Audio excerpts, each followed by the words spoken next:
Good evening, ladies and gentlemen. It comes to you live from our comfy couch here on the outskirts of the internet. This is the Gaming Saloon Reviews for January 3rd, 2022, which your host, Spaceburger2448, and Rump It Up Salon. Someone tried to say the wrong year and date, didn't he? Yeah. I don't know what you were trying to say there, but it almost didn't come out. Yeah. It's still that time of year where I will fuck that up regularly. So it's any time before July? Is that's usually how long it takes for me to quit screwing up? Probably. Oh, I don't know if you've seen this on Twitch or not, but guess what I keep getting commercials for? What? Our community college around here. Yay, so we're getting personalized commercials now. Yeah. Well, I kept getting, what was it? Some dealership around here on YouTube. So I guess Twitch is like, hey, you're near this community college. What if we just made half the commercials you see on Twitch this community college? And I'm like, please stop. Twitch is like, you want this commercial? You want this commercial, right? This one? This one? Watch this commercial. And meanwhile you're like, why did I not have ad block on again? It gets worse because since you know my Fire Stick is essentially a Twitch box. Guess what doesn't have ad block on it really? Guess why I don't really utilize that stuff on, you know, anything else. Yeah.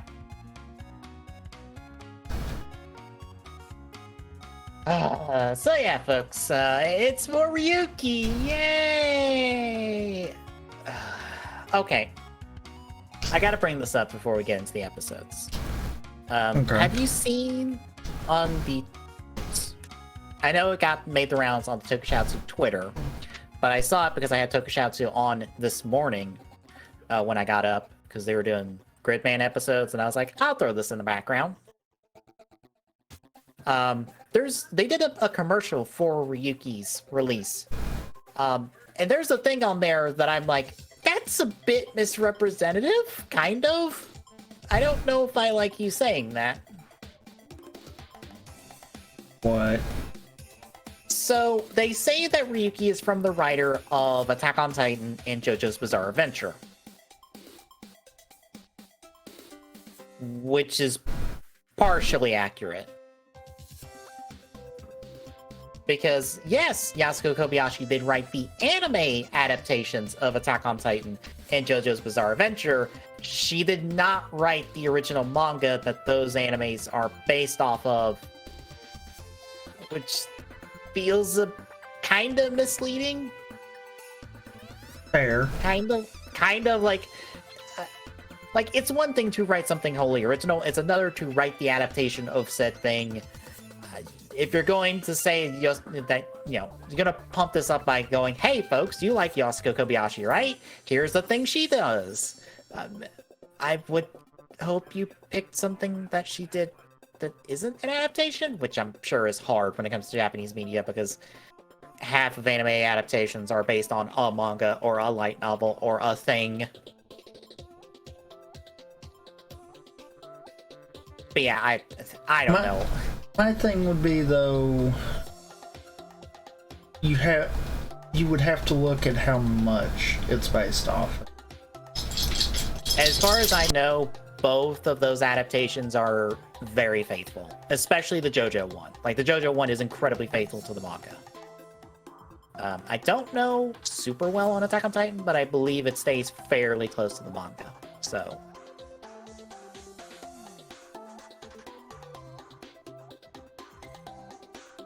That's part of why I don't know if I like you saying this, because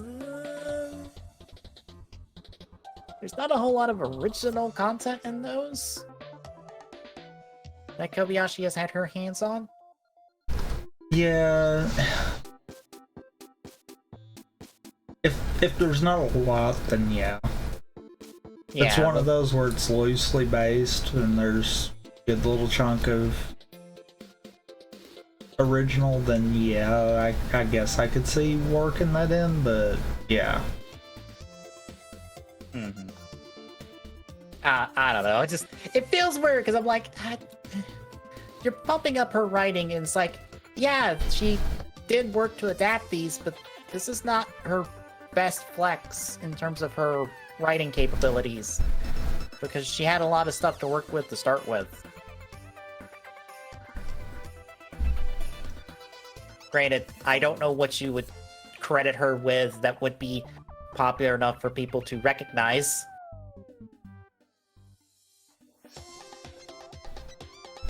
I mean, true. Mm-hmm. But yeah, I wanted to bring that up since I knew that there was a trailer for Ryuki. I didn't bother watching it because honestly, that trailer is not for me, who was informed of what the series is, so meh. But since I saw it, I'm just like, wait a minute. Run that back! Oh.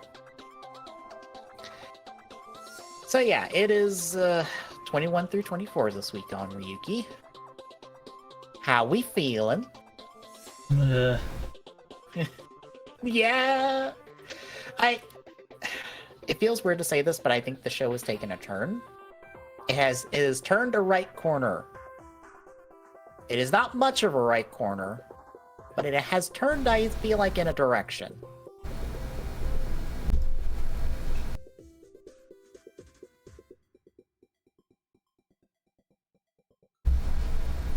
It might be because we're in the middle of a cohesive arc.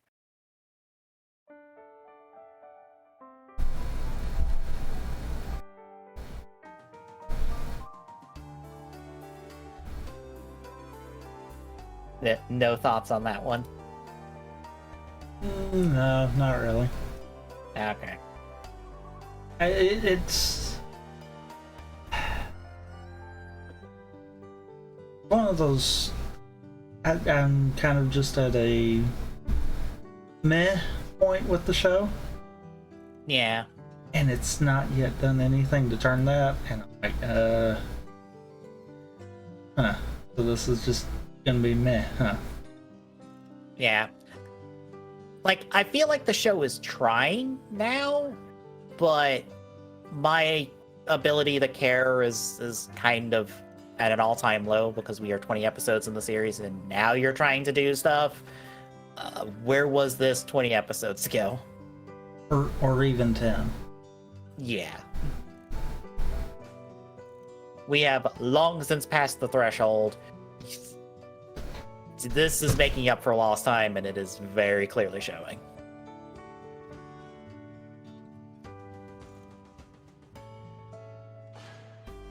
But yeah, shall we get into the recaps then? I guess so. Alright, we kick off episode 21, Yui's Past. So, Rin attacks Shinji, because he's gotta be a dick. Tezuka drops by to interrupt the fight, and then Metal Gigas shows up, and everyone's like, well, we're done fighting now. Bye.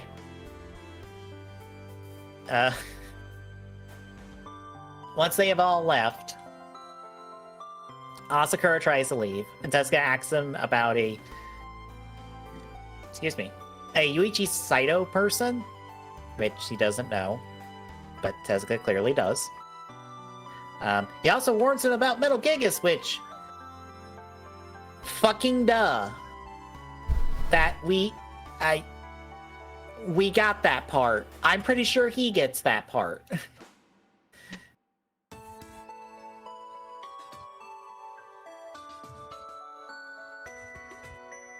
So, Ren tries to leave, but Tezuka talks to him, and now Eri is on the table for everyone, including Shinji. Except Yui, I guess, because she doesn't know about Eri now.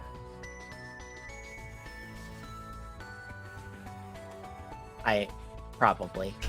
She doesn't know Ren's association with Eri. Right.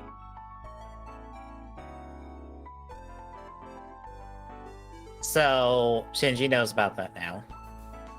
And also, question mark on that, because now Shinji knows she might also know. Fair. So Rin at this point leaves, and then Shinji's like, well, maybe we shouldn't stop the fighting because Rin has a very good reason to fight. And Tezuka's like, well, he's not the only one that has a really good reason to fight, which, I mean, we know Kidoka's reason to fight. So there's at least 2 good reasons to fight. Too bad one of them is an absolute fucking shithead, so fuck him.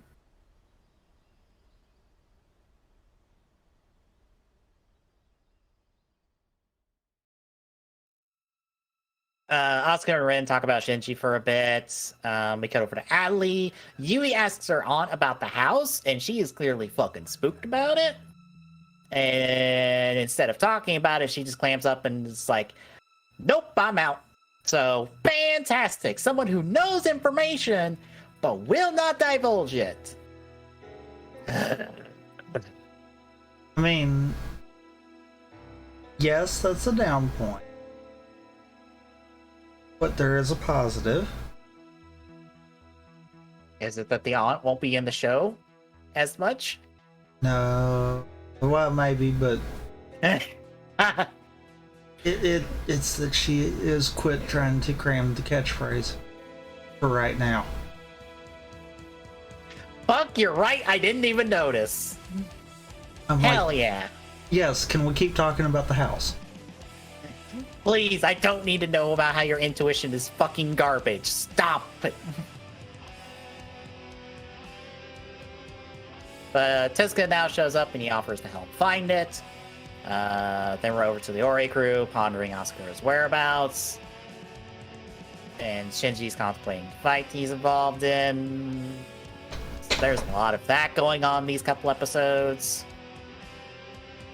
Shiro shows up and he's like, Shinji, what is your wish? And then he gets no answer, so he's like, well, bye then. Yeah, pretty much this entire thing is just Shinji and him. God, Shiro sucks ass as a villain. He sucks. Yeah. This man has no charisma, no presence, no nothing. It's just, you must fight. Fight. Fight. How about I fight you instead, you fucker? Get over here.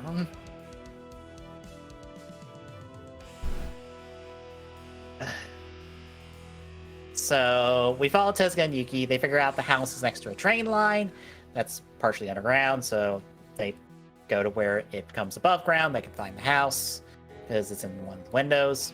Also, there are 2 kids in the window just staring out ominously. Not at all spooky.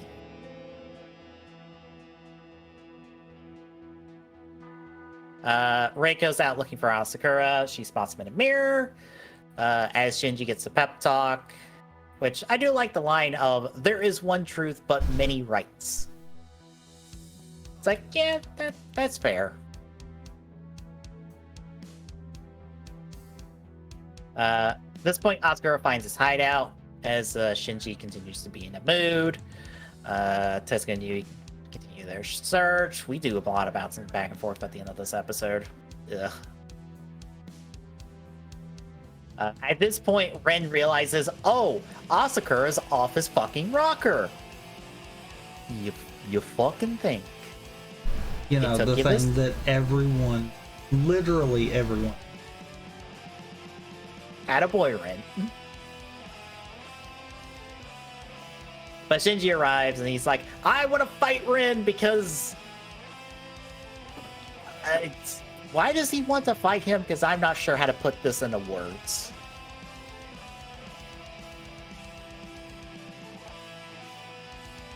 He wants to fight him to understand him, I guess, would be the easiest way. Yeah, that sounds right. It is kind of hard to put it into words. And I think even the show failed at trying to put it into words. Yeah, it's like, Shinji, the fuck are you fighting him for? You know you could help him. Like, you don't have to actually fight. You could just be like, hey, Ren, here's my deck. Break it. You win. Congratulations. Like... Yeah, but what's the fun in that? I don't understand in this show why people can't just give up. Like, it's very clear at this point that Rin has his wish of getting his girlfriend cured from her coma. Kitioka has his wish of, I don't want to die. Solve those two problems, and everyone else can fuck off. At least one of these problems can be solved by winning the Rider War. And our two heroes don't have to die to make that happen. It could just be that, like, one of you just gives up. It's just like, oh, hey, look, I gave up. You win.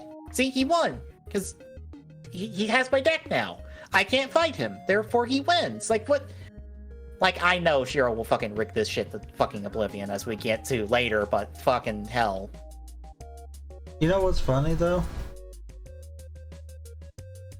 Truthfully speaking, the only thing that can completely be promised is Kitioka's wish. Yeah. Because, you know, by him winning, he wouldn't die. Except for of natural causes, so, I mean... Yeah. Shh. Partial win. Yeah.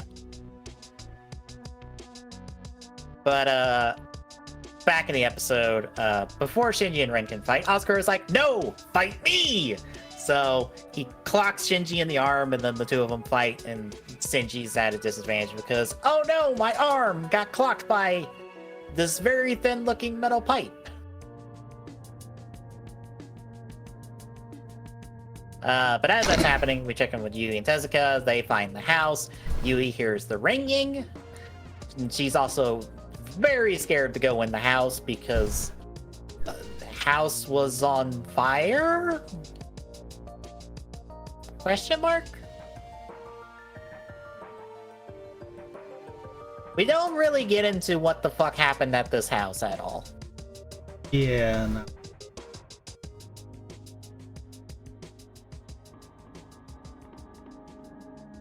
But Tezuka heads in.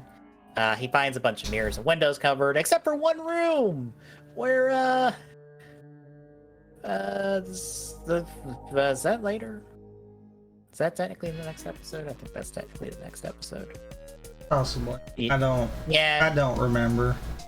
Yeah, it is. So, but he ends up beating Shiro. We'll talk about that in the next episode. But back over to Shinji, he's losing, almost gets hit by a final event until Ren blocks it. And then it's like, Ren's like, I will kill Shinji myself, but I'm gonna kill you first, Asakura. And then Metal Giga shows up to help kick Asakura's ass until he's like, I have a second contract card. And then Metal Giga agrees to contract with him? Stands there staring at him longingly. Is more realistic. Yes. Yeah. I feel like we also made some kind of a comment similar to that when we watched Dragon Knight. Yeah. Granted, I mean, it doesn't help that it's the same footage. Yeah. So, Asakura's got two contract monsters, so he decides to pop Metal Geek's final event on them. They do block it, but get blown up for it. And that's the episode, which takes us to episode 22, Raya's Revenge. So the three time out, but they still fight because Asakura's like, I want to punch. And the other two are like, oh, fucking, we're dissolving, man. We need to leave. Which I want to point out that dissolving thing, I feel like, is pure plot convenience. Oh, God, it is. Because there's no reason. Every time that comes up, I'm just like, this is only here to make sure a fight ends before someone actually punches someone. It is only there to make it so we have to have another fight later. Yeah. Which is incredibly annoying.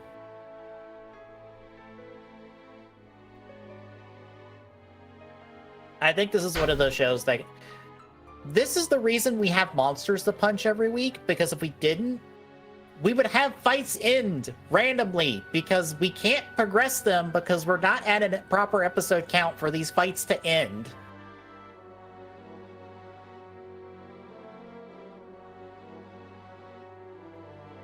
Because we are, what, halfway through the show, and fucking nobody is dying here within the next, like, until, like, the end of this series.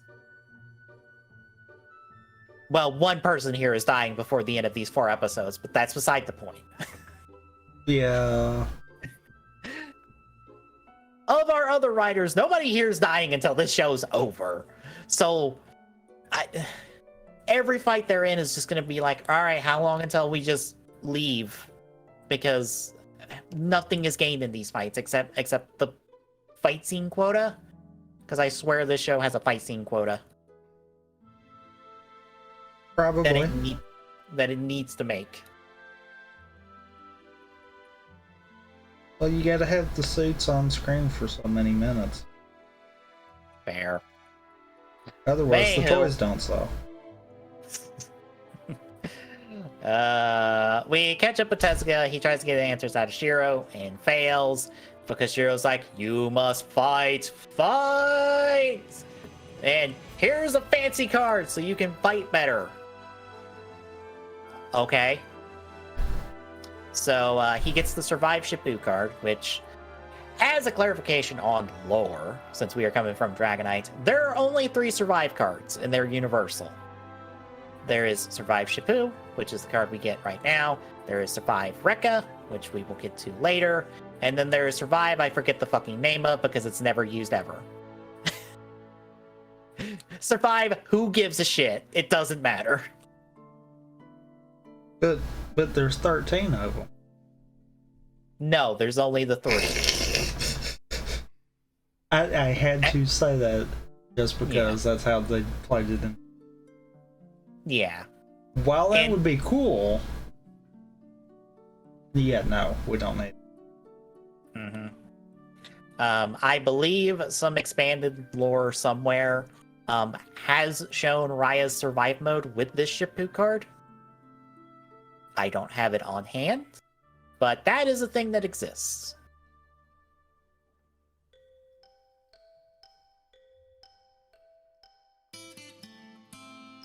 But anyway, Shiro leaves. Tezuka also finds an empty sketchbook. A monster does attack him, scratch up his hand, and that makes him unable to hold things, which that does not look that deep.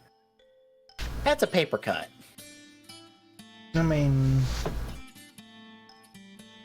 paper cuts hurt too. Fair, but also, I'm sure you can close your hand around stuff. I mean, not when you put as much bandage as he did.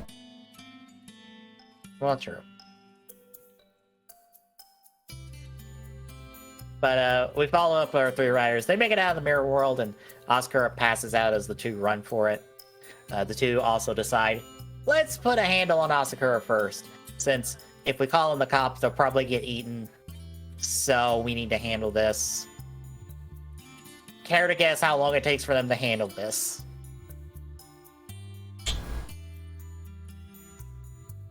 And bro, truthfully, yeah. So we go over to Yui. We see her getting some of her memories back, I assume, involving a fire at this house after she passed out. Tezuka also reveals or fills in our pair.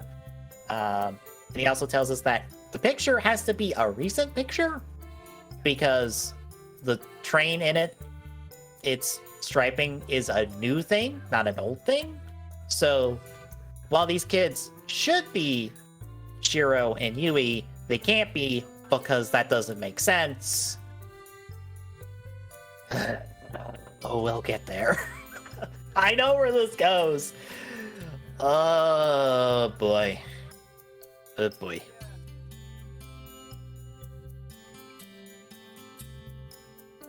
I don't, but at the same time, I almost don't care. Fair. Shinji fills in Tezuka on the whole Asakura situation and all that, while Rin and Yui catch up, and Rin also tells Yui, don't investigate, stay on the sidelines, we'll handle matters. fucking, we wouldn't have this information if she did stay on the sidelines. So I'm pretty sure she has done more work than the three of you combined at this point.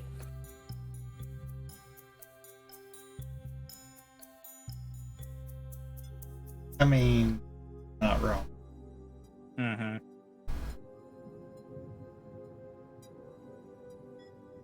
So Yu's like, no. Tezuka does one of his prediction things, and he's like, I see who of the writers will die next, and it's going to be him. Oh wait, no, it's going. Yeah, it's going to be him. Yeah. Except it's. Yeah. At this point, we see that Asakura wakes up, and he's like, I'm gonna kill them all. And then we check in with Kitoka, he's like, Asakura's dead. Yeah, right. I think he also points out that he can't be dead because he didn't get visited by Shiro telling him, oh, by the way, a rider died. So... But yeah, what, does he just go around telling everyone, oh, a rider died? Well, I was about to say, he didn't tell the other two, but they were there, so...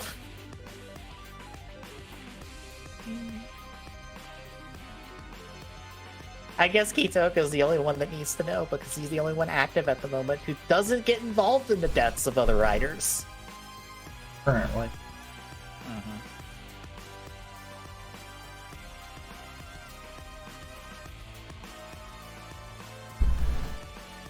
So at this point, Goro leaves to look into things. We check in with the Ori crew, having to defend the report of Asakura possibly being alive based off no information. Why would you publish that then?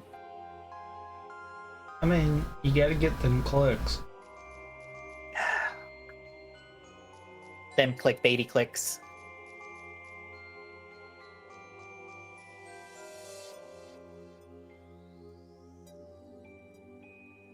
Shinji drops by at this point. He doesn't really intervene in all of this, but he does tell Reiko, don't go in alone on this. 2 episodes later, she goes in alone on this. Yeah. We check in with Yui. She asks her on, hey, do you have any kid photos of me? And she's like, nope. Thank you, Aunt, for continuing to be fucking useless. Goro shows up to talk to Ren. He finds out, Asakura is alive. And he's like, I'm gonna go punch him. Which, again, why isn't this man Zelda 24/7? Fuck. Goro, going to go get shit done. Instead of dancing around the bush on this. But he leaves. Ren hears a mirror monster, and we see that Goro and Asakura find each other. Goro's like, I'm gonna punch you, and Asakura's like, I have giant snake, I win. So he just kidnaps Goro. Tezuka and Shinji have lunch in the meantime, and this is when we find out that an explosion happened at the house. The parents died, the son was injured, but the daughter was okay. So, yeah. And it was also 13 years ago. And we also get a tease of how Tezuka became a writer because, okay, this feels stupid in its order of operations. We don't get Tezuka's backstory until after he has killed the monster that killed his friend. Yes. That's ass backwards, right? Yes. Okay. Because it's like, why are you telling us this now? It doesn't matter. This affects nothing. We gotta get... Do we have to get it in here before you kick the bucket? Is Pretty that much. what it is? Pretty much, yeah. Okay. But yeah, like I said, essentially, and this will just cover the whole thing, his best friend accidentally got caught up in one of Asakura's rampages, had his hand broken, Question injured, mark? some hand injury of some kind, and it was bad enough that it didn't heal properly. But that's when Shiro was like, I'm gonna give you a deck. Be a rider. And the guy went, no. So Shiro's like, fuck you then, and had a monster kill him. And Tezuka was there to see all this. He took the deck, he contracted with a separate monster, and that's how he got here. And why he wants to stop the fight. I believe there's also art if he contracted with the monster that did kill his friend. I think there's an alternate Raya concept art out there that's official. For a writer who didn't get to do a whole lot in this show, they did a lot of work later on with him. I mean, they felt bad. Yeah.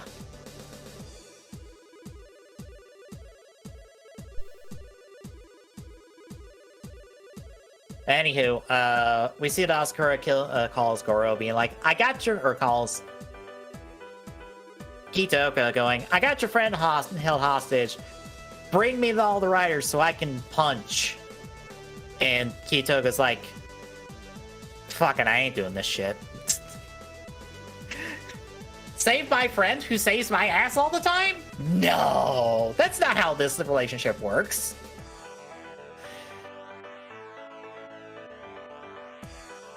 But we get over to Tezuka, he kills the monster, and then we find out it's the one that killed his friend, because that makes sense. And then we end the episode with Ren and Kitaoka fighting, because Ren's like, you should go save your friend, and Kitaoka's like, no. And Ren's like, well, fine, you shithead. And Kitaoka's like, I'll fight you, though. So how'd you feel about these two? Meh. Yeah. We got absolutely nothing accomplished again. Progression? What's progression? It feels like we're trying to do progression, but we're just spinning our tires. Oh god, yeah. It just reminds me of Saber, where it's just like, progress? What's progress? What if we didn't do progress for several dozen episodes? What if we sometimes did negative progress? Is that a thing? What is this progress you speak of?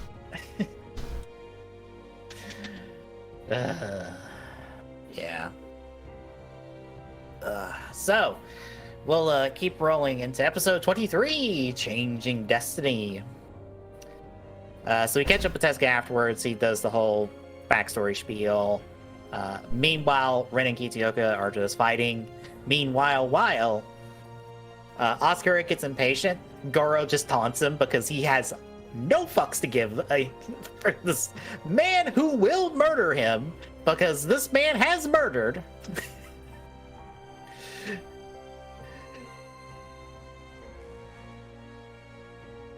And Oscar just breaks a window, and then we see that Goro's got like a lockpick because he's like cuffed to this car. So Goro's got his shit handled.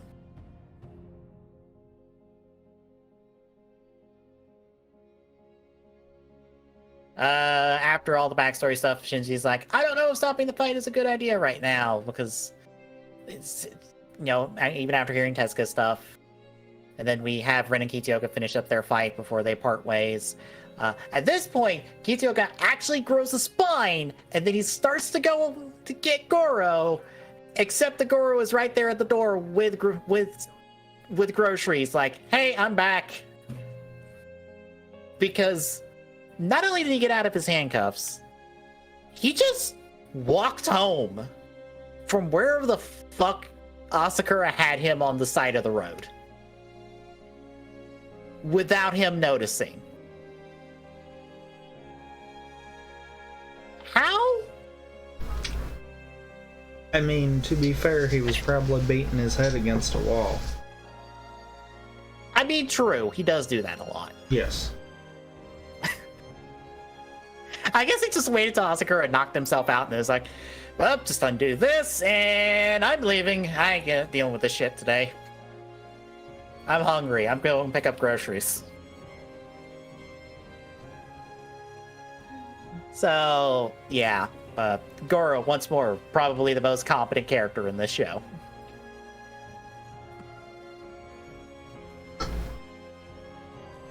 Can we just recast Shinji and let it be Goro? Yes, I want this Yakuza man as my main hero. Yes. I could completely see him be like, why are we fighting? Just stop it. Yes, give this man a belt. Not just a belt, give him the belt. Yeah.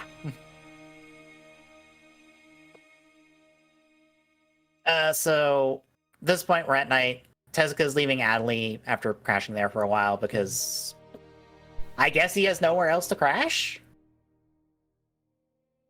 I forgot that he's been crashing here for several days.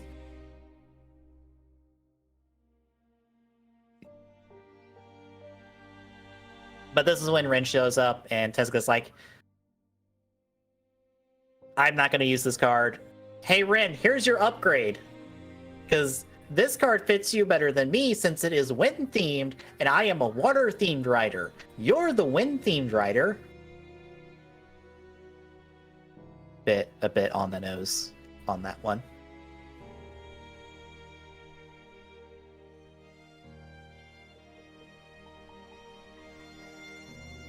But later on, Shiro shows up to Asakura being like, I need you to kill Araya. And I do like that Asakura's like, who is that? I don't know people's writers' names. Because nobody says their writer names in the show at all, half the time. Half the time.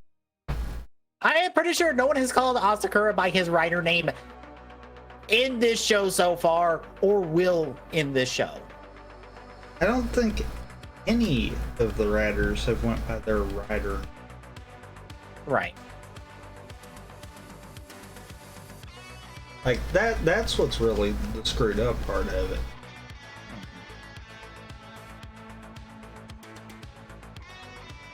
But the next day, we catch up with Reiko out in the woods, and she's looking for leads on Asakura. Stumbles upon his hideout when he's not there, because of fucking course she does, because she's at least competent at her job. Unfortunately. Yeah. Meanwhile, Tezuka gets fucking mind gamed by Shiro being like, your friend died with regrets. I just have to look at all those lines by Shiro, and I'm like, you are speaking nonsense, sir. That man died in 5 seconds and was eaten. I'm pretty sure the only regret he had was the fact that he died and got eaten by a monster. I mean, he probably regretted using the bow. But it was not for the reasons that are trying to be implied here. It was because, you know, he's kind of dead now. Yeah. Like, once more, this is one of those situations where I'm like, someone needs to walk in that mirror and punch the shit out of this man. Please. I'm sorry. Your little teleporting tricks are only going to work as long as someone decides not to go after your ass when they clearly can. Fight him! Fight him!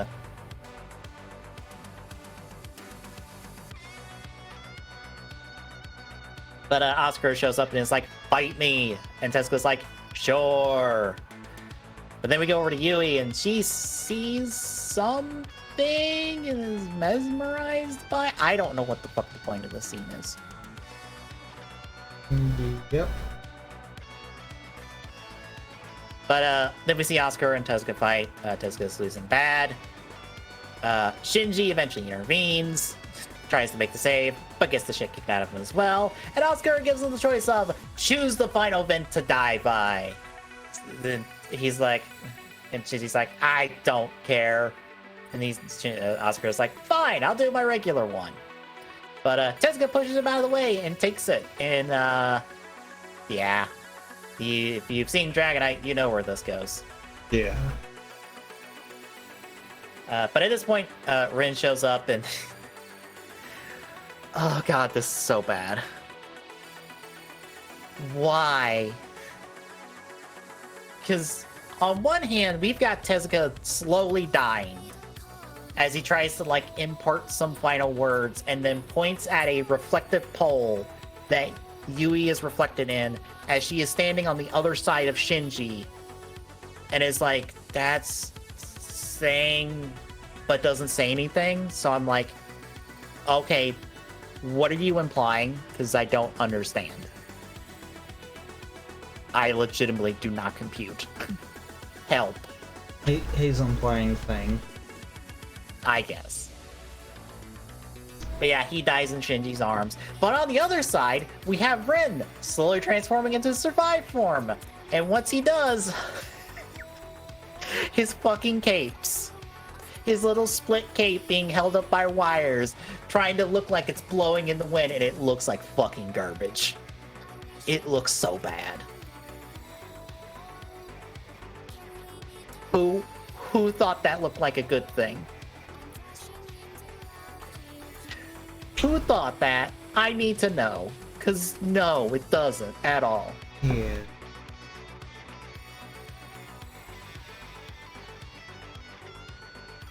But yeah, Tezuka's dead. And that takes us to episode 24, Oja's Secret. So Rin beats the shit out of Asakura because it's like, I'm fucking done with you. Until a mirror monster shows up, runs interference, and that lets Asakura run away.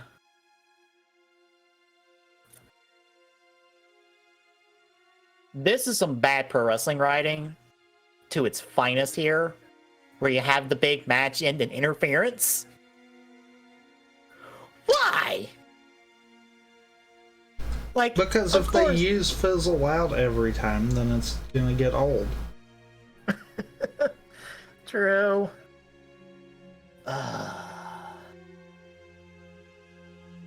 So Asakura lives for another day. Unfortunately. But Reiko's still at his hideout when he shows up and will eventually get found out. But then we have Shinji dealing with Tezuka's death because, as it turns out, Tezuka wasn't supposed to die. It was supposed to be Shinji, but Tezuka took the shot. Therefore, he died. Therefore, proving his fortune wrong. So fate can be changed. And it's completely Shinji's fault. Yes. I want to put that out there because he even thinks that he's in fake control. It's not specifically said, but it is strongly implied there, and it's like, no. Shinji didn't do shit in this scenario. You decided to change fate, Tezuka, and you got killed for it. And now you're not around to help. Thanks, Tezuka. You did all the work here. You did all the work.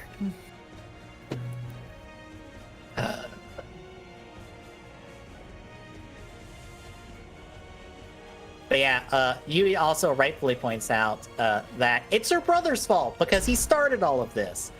But it's also apparently her fault because he did it for her. I'm pretty sure that's not how this works, but okay. Sure. Well, I'm pretty sure that the blame literally falls on the one that's dead. Yeah. Because he was not the target. He jumped in the way.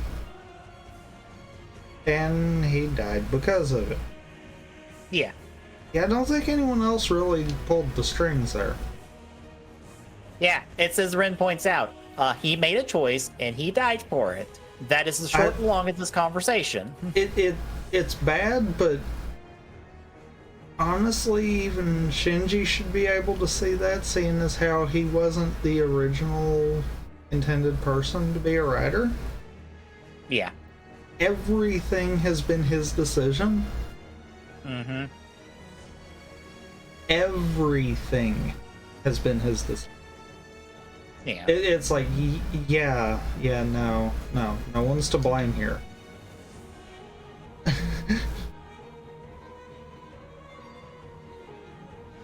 at this point, Reiko gets spotted by Asakura at his hideout, and she tries to call the cops, but then is like, nah, I want answers from this asshole. So she hangs up and interviews him.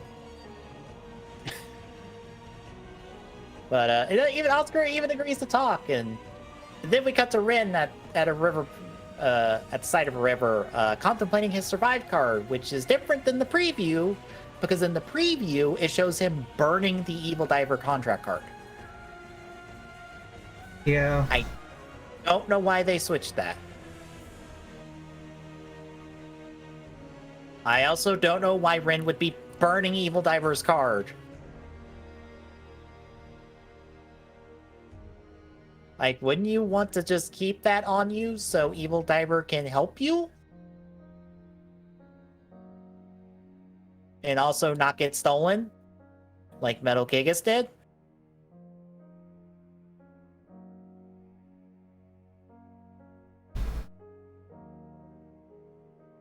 Fair.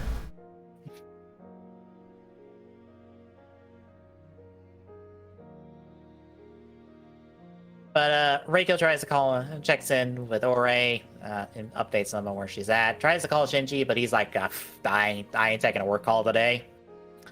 That's when Oscar is like, tells Reiko, hit me with this pipe. I feel something when I get hit. Because he's just like that, I guess. Sir, I think you need therapy. You need some real hard therapy. Yeah.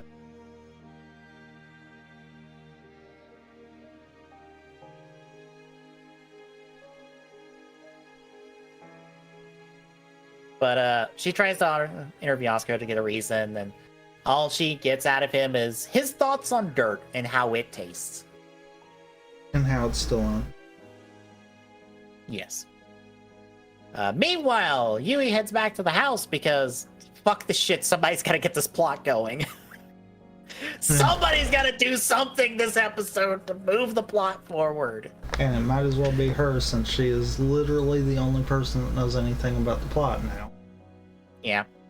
So she heads in, she hears the ringing, sees the place covered up stuff, wants to talk to Shiro, but he's like, I don't wanna. But she does spot a watercolor painting of some kind, behind some of the paper covering the windows. Meanwhile, Reiko goes to Kitaoka for like answers on Asakura, and then we find out, oh, his family died in a fire when he was 13, and he was the only survivor, except his brother totally actually survived, and he doesn't know about that. So, yay! This totally will backfire on us. That man is dead. I'm sorry, I see this coming. He is going to die. Because Asakura is like, oh, you're still alive. I didn't finish the job. Murder. Yeah. Especially now that he is way too excited to find out that his brother is alive. Mm-hmm. Like, yeah, you did it, didn't you? Mm-hmm. But after this, Oscar hears this. He's like, I need to know. And Kito also takes the wrong thing from this conversation, because he's like, she likes me more than Asakura, or she likes Asakura more than me. No! And I'm like, you are fucking out of your mind if you think she gives a shit about you. I'm sorry. You burned that bridge, sir. Meanwhile, Shinji and Rin meet back up to talk. They spot some monsters after some kids, so Rin goes after them because we got to show off his survive mode. So we see him do one attack, then his final event, and it blows up exactly one monster, but the other one gets away and does not appear for the rest of the episode.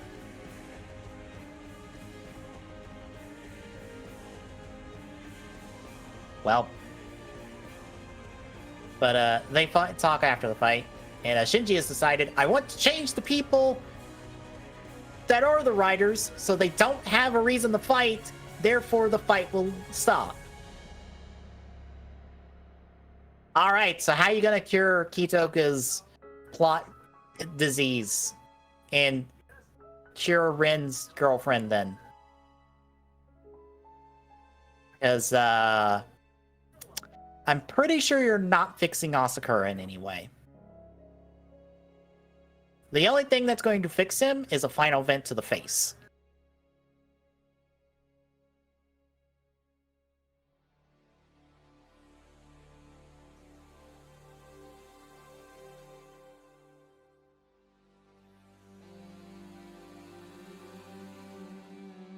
But, yeah. That's when Reiko calls in, tells them about Asakura's backstory, tells Shinji to investigate. Asuka overhears this. A completely different monster now shows up, and they fight it, only for Kitoga to drop by and help. And then they fizzle out quick, and their contract cards get locked out, and Shiro's like, the fight is over! And that's how the episode ends. What? That's a thing he can do? I get the feeling that this was purely thought. Yeah. That makes no sense and probably never will. Yeah. But yeah, that's the episodes. How do you feel on our no progress? I feel like we progressed towards no progress. Yep.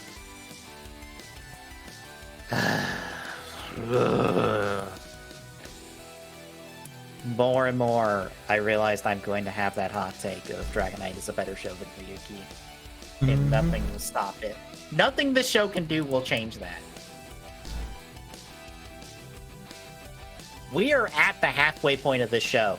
Or, we're around the halfway point of the show.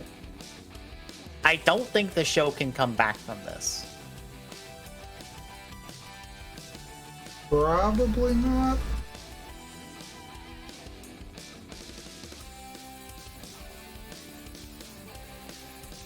So, yeah, that's where we're at in Ryuki, folks. Next week, it's more of this. Yay! Yeah. But between now and then, Wednesday, it is Prime 2. Thursday is Okami. Saturday is the Takest of Tuus. And that will bring us to next Sunday. So, good luck with your seeing, folks. Drop a follow. Really appreciate you. Everyone that feel it go. Add to you on Twitter because the other days in life. Next page point does your attack. If you do, drop by, say hi. See you Wednesday, folks.